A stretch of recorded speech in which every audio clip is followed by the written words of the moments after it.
Ecclesiastes chapter 1. The words of the preacher, the son of David, king in Jerusalem. Vanity of vanities, says the preacher. Vanity of vanities, all is vanity.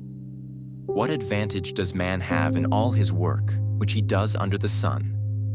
A generation goes and a generation comes, but the earth remains forever. Also the sun rises and the sun sets, and hastening to its place it rises there again. Blowing toward the south, then turning toward the north, the wind continues swirling along, and on its circular courses the wind returns. All the rivers flow into the sea, yet the sea is not full. To the place where the rivers flow, there they flow again. All things are wearisome. Man is not able to tell it. The eye is not satisfied with seeing, nor is the ear filled with hearing. That which has been is that which will be, and that which has been done is that which will be done. So there is nothing new under the sun. Is there anything of which one might say, "See this, it is new"? Already it has existed for ages, which were before us. There is no remembrance of earlier things, and also of the later things which will occur. There will be for them no remembrance among those who will come later still. The futility of wisdom. One, the preacher, have been king over Israel in Jerusalem. And I set my mind to seek and explore by wisdom concerning all that has been done under heaven. It is a grievous task which God has given to the sons of men to be afflicted with. I have seen all the works which have been done under the sun, and behold, all is vanity and striving after wind. What is crooked cannot be straightened, and what is lacking cannot be counted. I said to myself, "Behold, I have magnified and increased wisdom more than all who were over Jerusalem before me, and my mind has observed a wealth of wisdom and knowledge. And I set my mind to know wisdom and to know madness and folly. I realized that this also is striving after wind. Because in much wisdom there is much grief, and increasing knowledge results in increasing pain." Chapter 2. The futility of pleasure and possessions. I said to myself, "Come now, I will test you with pleasure, so enjoy yourself." And behold, it too was futility. I said of laughter, "It is senseless," and of pleasure, "What does this accomplish?" I explored with my mind how to refresh my body with wine while my mind was guiding me wisely, and how to seize foolishness until I could see what good there is for the sons of mankind to do under heaven for the few years of their lives. I enlarged my works. I built houses for myself. I planted vineyards for myself. I made gardens and parks for myself, and I planted in them all kinds of fruit trees. I made ponds of water for myself from which to irrigate a forest of growing trees. I bought male and female slaves, and I had slaves born at home. I also possessed flocks and herds larger than all who preceded me in Jerusalem. I also amassed for myself silver and gold, and the treasure of kings and provinces. I provided for myself male and female singers, and the pleasures of the sons of mankind, many concubines. Then I became great and increased more than all who preceded me in Jerusalem. My wisdom also stood by me. All that my eyes desired, I did not refuse them. I did not restrain my heart from any pleasure, for my heart was pleased because of all my labor, and this was my reward for all my labor. So I considered all my activities which my hands had done and the labor which I had exerted, and behold, all was futility and striving after wind, and there was no benefit under the sun. Wisdom surpasses foolishness. So I turned to consider wisdom, insanity, and foolishness. For what will the man do who will come after the king, except what has already been done? Then I saw that wisdom surpasses foolishness as light surpasses darkness. The wise person's eyes are in his head, but the fool walks in darkness. And yet I know that one and the same fate happens to both of them. Then I said to myself, as is the fate of the fool, it will also happen to me. Why then have I been extremely wise? So I said to myself, this too is futility. For there is no lasting remembrance of the wise, along with the fool, since in the coming days everything will soon be forgotten, and how the wise and the fool alike die. So I hated life, for the work which had been done under the sun was unhappy to me, because everything is futility and striving after wind, the futility of labor. So I hated all the fruit of my labor for which I had labored under the sun, because I must leave it to the man who will come after me. And who knows whether he will be wise or a fool? Yet he will have control over all the fruit of my labor for which I have labored by acting wisely under the sun. This too is futility. Therefore I completely despaired over all the fruit of my labor for which I had labored under the sun. When there is a person who has labored with wisdom, knowledge, and skill, and then gives his legacy to one who has not labored for it, this too is futility and a great evil. For what does a person get in all his labor and in his striving with which he labors under the sun? Because all his days his activity is painful and irritating. Even at night his mind does not rest. This too is futility. There is nothing better for a person than to eat and drink and show himself some good in his trouble. This too I have seen, that it is from the hand of God. For who can eat and who can have enjoyment without him? For to a person who is good in his sight, he has given wisdom and knowledge and joy, while to the sinner he has given the task of gathering and collecting, so that he may give to one who is good in God's sight. This too is futility and striving after wind. Chapter 3. A time for everything. For everything, there is a season and a time for every matter under heaven.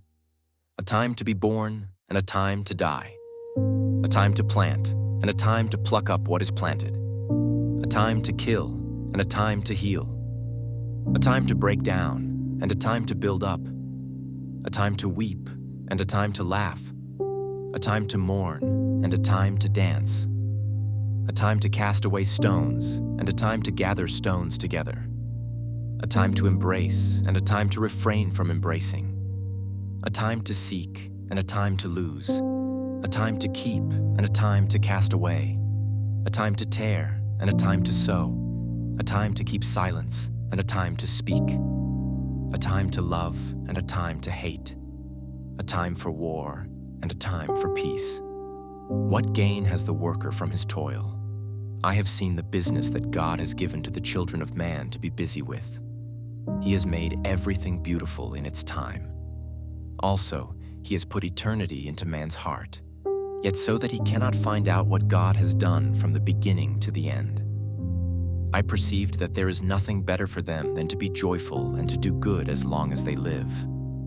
Also, that everyone should eat and drink and take pleasure in all his toil. This is God's gift to man. I perceived that whatever God does endures forever. Nothing can be added to it, nor anything taken from it. God has done it, so that people fear before him. That which is already has been. That which is to be already has been. And God seeks what has been driven away. Injustice seems to triumph. Moreover, I saw under the sun that in the place of justice, even there was wickedness, and in the place of righteousness, even there was wickedness. I said in my heart, God will judge the righteous and the wicked, for there is a time for every matter and for every work. I said in my heart with regard to the children of man that God is testing them, that they may see that they themselves are but beasts. For what happens to the children of man and what happens to the beasts is the same. As one dies, so dies the other. They all have the same breath, and man has no advantage over the beasts, for all is vanity. All go to one place. All are from the dust, and to dust all return. Who knows whether the spirit of man goes upward and the spirit of the beast goes down into the earth? So I saw that there is nothing better than that a man should rejoice in his work, for that is his lot. Who can bring him to see what will be after him? Chapter 4. The Evils of Oppression. Then I looked again at all the acts of oppression which were being done under the sun. And behold, I saw the tears of the oppressed, and that they had no one to comfort them. And on the side of their oppressors was power, but they had no one to comfort them. So I congratulated the dead who are already dead, more than the living who are still living. But better off than both of them is the one who has never existed, who has never seen the evil activity that is done under the sun. I have seen that every labor and every skill which is done is the result of rivalry between a person and his neighbor. This too is futility and striving after wind. The fool folds his hands and consumes his own flesh. One hand full of rest is better than 2 fists full of labor and striving after wind. Then I looked again at futility under the sun. There was a man without a dependent, having neither a son nor a brother, yet there was no end to all his labor. Indeed, his eyes were not satisfied with riches, and he never asked, "And for whom am I laboring and depriving myself of pleasure?" This too is futility, and it is an unhappy task. 2 are better than 1 because they have a good return for their labor. For if either of them falls, the one will lift up his companion. But woe to the one who falls when there is not another to lift him up. Furthermore, if 2 lie down together, they keep warm. But how can one be warm alone? And if one can overpower him who is alone, 2 can resist him. A cord of 3 strands is not quickly torn apart. A poor yet wise lad is better than an old and foolish king who no longer knows how to receive instruction. For he has come out of prison to become king, even though he was born poor in his kingdom. I have seen all the living under the sun throng to the side of the second lad who replaces him. There is no end to all the people, to all who were before them, and even the ones who will come later will not be happy with him, for this too is futility and striving after wind. Chapter 5. Your attitude toward God. Guard your steps as you go to the house of God, and draw near to listen rather than to offer the sacrifice of fools, for they do not know they are doing evil. Do not be hasty with your mouth or impulsive in thought to bring up a matter in the presence of God. For God is in heaven and you are on the earth. Therefore let your words be few. For the dream comes through much effort, and the voice of a fool through many words. When you make a vow to God, do not be late in paying it, for he takes no delight in fools. Pay what you vow. It is better that you should not vow than that you should vow and not pay. Do not let your speech cause you to sin, and do not say in the presence of the messenger of God that it was a mistake. Why should God be angry on account of your voice and destroy the work of your hands? For in many dreams and in many words there is emptiness. Rather fear God. If you see oppression of the poor and denial of justice and righteousness in the province, do not be shocked at the sight. For one official watches over another official, and there are higher officials over them. After all, a king who cultivates the field is an advantage to the land. The folly of riches. He who loves money will not be satisfied with money, nor he who loves abundance with its income. This too is vanity. When good things increase, those who consume them increase. So what is the advantage to their owner except to look on? The sleep of the working man is pleasant, whether he eats little or much, but the full stomach of the rich man does not allow him to sleep. There is a grievous evil which I have seen under the sun, riches being hoarded by their owner to his hurt. When those riches were lost through a bad investment and he had fathered a son, then there was nothing to support him. As he had come naked from his mother's womb, so will he return as he came. He will take nothing from the fruit of his labor that he can carry in his hand. This also is a grievous evil. Exactly as a man is born, thus will he die. So what is the advantage to him who profits nothing and labors for the wind? All his life he also eats in darkness with great vexation, sickness, and anger. Here is what I have seen to be good and fitting: to eat, to drink, and enjoy oneself in all one's labor in which he toils under the sun during the few years of his life which God has given him. For this is his reward. Furthermore, as for every man to whom God has given riches and wealth, he has also empowered him to eat from them and to receive his reward and rejoice in his labor. This is the gift of God. For he will not often consider the years of his life, because God keeps him occupied with the gladness of his heart. Chapter 6. The Futility of Life. There is an evil which I have seen under the sun, and it is prevalent among men. A man to whom God has given riches and wealth and honor, so that his soul lacks nothing of all that he desires.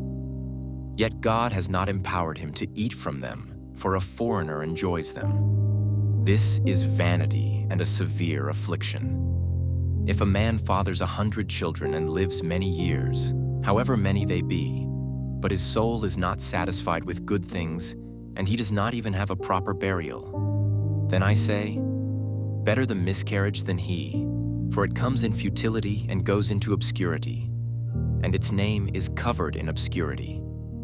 It never sees the sun, and it never knows anything. It is better off than he. Even if the other man lives 1,000 years twice and does not enjoy good things, do not all go to one place? All a man's labor is for his mouth, and yet the appetite is not satisfied. For what advantage does the wise man have over the fool? What advantage does the poor man have, knowing how to walk before the living? What the eyes see is better than what the soul desires. This too is futility and a striving after wind.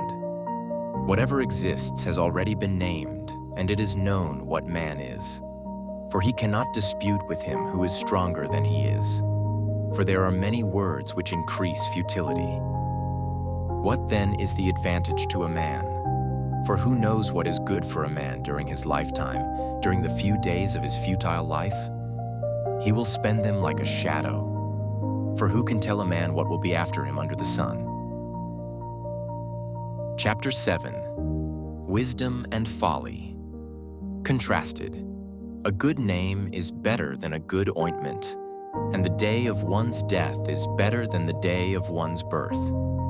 It is better to go to a house of mourning than to go to a house of feasting, because that is the end of every man, and the living takes it to heart.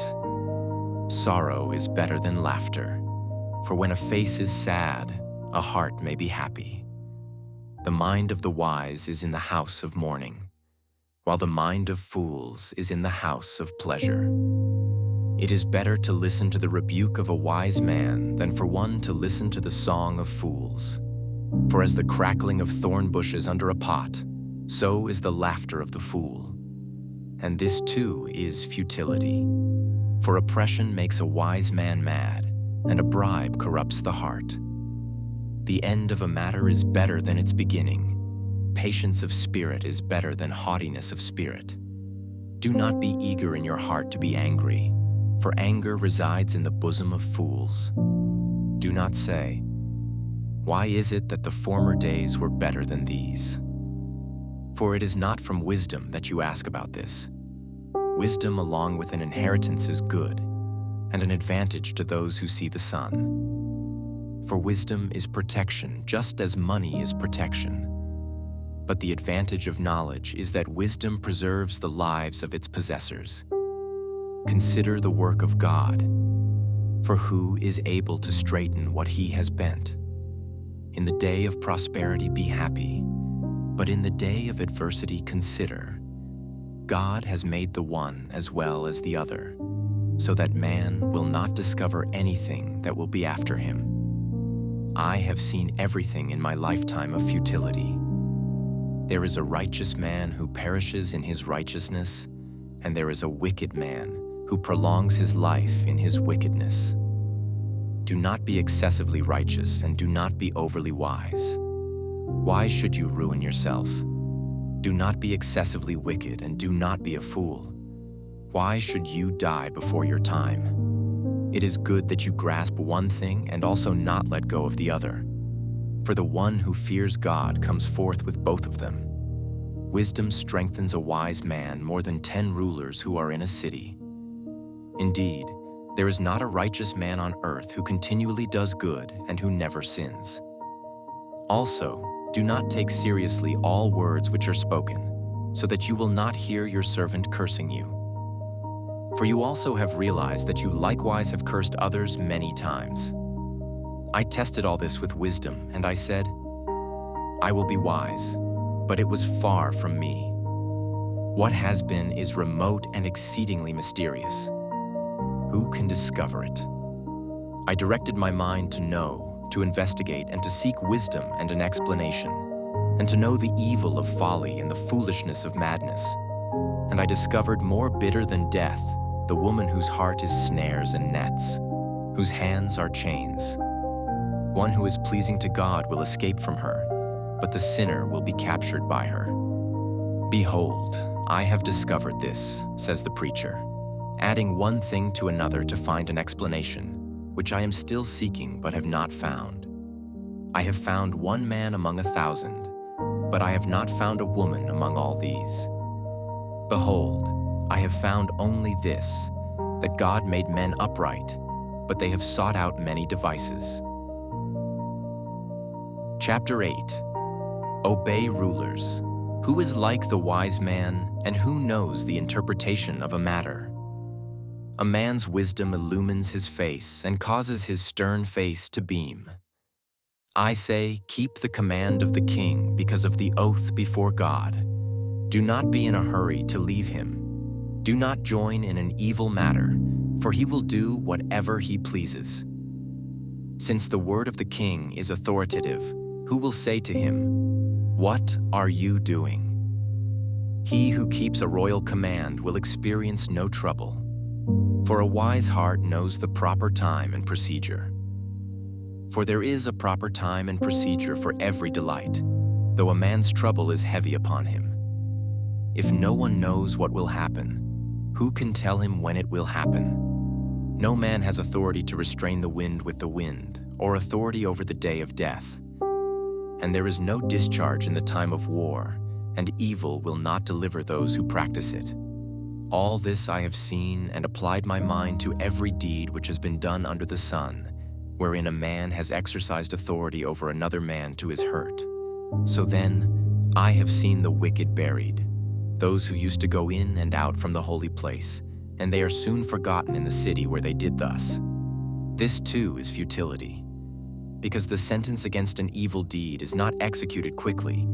Therefore the hearts of the sons of men among them are given fully to do evil. Although a sinner does evil 100 times and may lengthen his life, still I know that it will be well for those who fear God, who fear him openly. But it will not be well for the evil man, and he will not lengthen his days like a shadow, because he does not fear God. There is a futility which is done on the earth, that is, there are righteous men to whom it happens according to the deeds of the wicked. On the other hand, there are wicked men to whom it happens according to the deeds of the righteous. I say that this too is futility. So I commended pleasure, for there is nothing good for a man under the sun except to eat and to drink and to be merry, and this will stand by him in his currents of labor throughout the days of his life which God has given him under the sun. When I gave my heart to know wisdom and to see the task which has been done on the earth, even though one should never sleep day or night, and I saw every work of God, I concluded that man cannot discover the work which has been done under the sun. Even though man should seek laboriously, he will not discover. And even though the wise man should say, "I know," he cannot discover.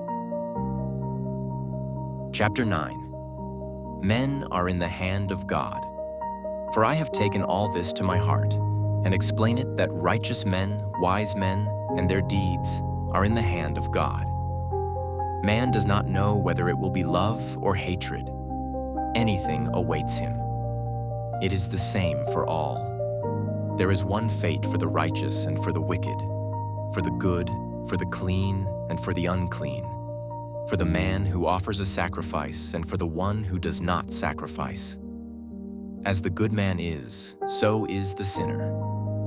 As the swearer is, so is the one who is afraid to swear. This is an evil in all that is done under the sun, that there is one fate for all men. Furthermore, the hearts of the sons of men are full of evil, and insanity is in their hearts throughout their lives. Afterwards they go to the dead. For whoever is joined with all the living, there is hope.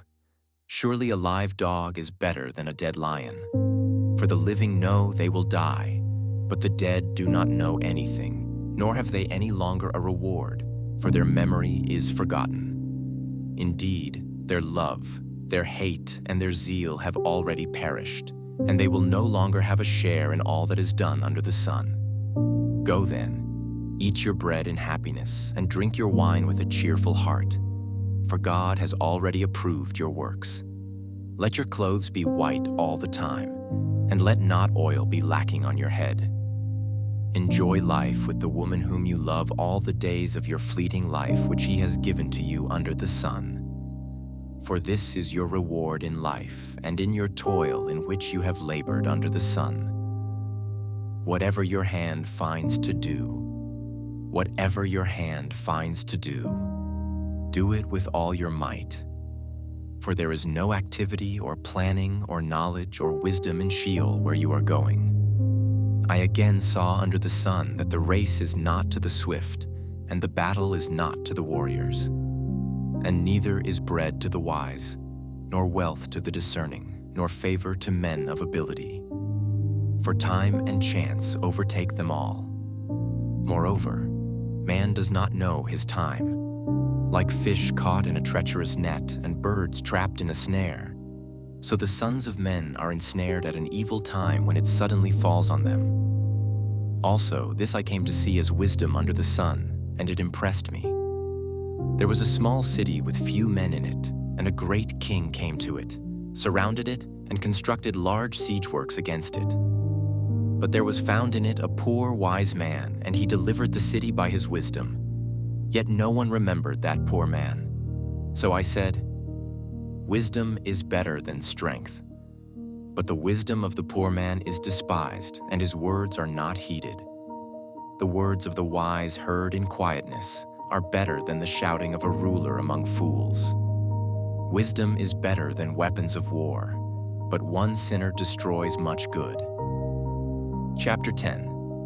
As dead flies give perfume a bad smell, so a little folly outweighs wisdom and honor. The heart of the wise inclines to the right, but the heart of the fool to the left. Even as fools walk along the road, they lack sense and show everyone how stupid they are. If a ruler's anger rises against you, do not leave your post. Calmness can lay great offenses to rest. There is an evil I have seen under the sun, the sort of error that arises from a ruler.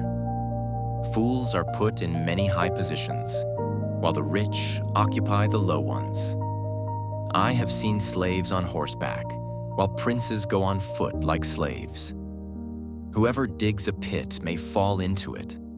Whoever breaks through a wall may be bitten by a snake. Whoever quarries stones may be injured by them. Whoever splits logs may be endangered by them. If the axe is dull and its edge unsharpened, more strength is needed, but skill will bring success. If a snake bites before it is charmed, the charmer receives no fee. Words from the mouth of the wise are gracious, but fools are consumed by their own lips. At the beginning, their words are folly. At the end, they are wicked madness. And fools multiply words. No one knows what is coming. Who can tell someone else what will happen after them? The toil of fools wearies them. They do not know the way to town. Woe to the land whose king was a servant, and whose princes feast in the morning. Blessed is the land whose king is of noble birth, and whose princes eat at a proper time, for strength and not for drunkenness. Through laziness the rafters sag. Because of idle hands the house leaks. A feast is made for laughter, wine makes life merry, and money is the answer for everything. Do not revile the king even in your thoughts, or curse the rich in your bedroom, because a bird in the sky may carry your words, and a bird on the wing may report what you say. Chapter 11. Ship your grain across the sea. After many days you may receive a return. Invest in 7 ventures, yes, in 8. You do not know what disaster may come upon the land.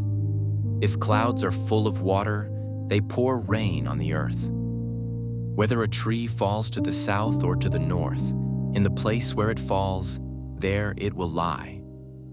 Whoever watches the wind will not plant. Whoever looks at the clouds will not reap. As you do not know the path of the wind, or how the body is formed in a mother's womb, so you cannot understand the work of God, the maker of all things. Sow your seed in the morning, and at evening let your hands not be idle, for you do not know which will succeed, whether this or that, or whether both will do equally well. Remember your Creator. While young light is sweet, and it pleases the eyes to see the sun.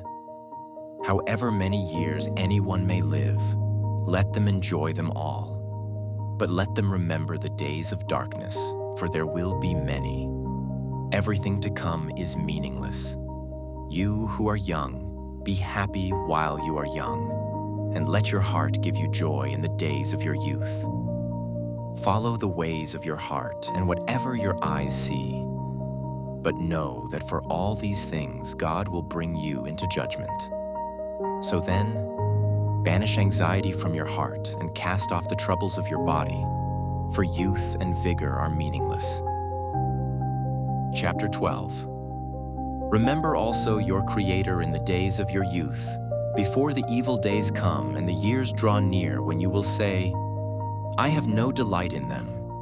Before the sun and the light, the moon and the stars are darkened, and clouds return after the rain.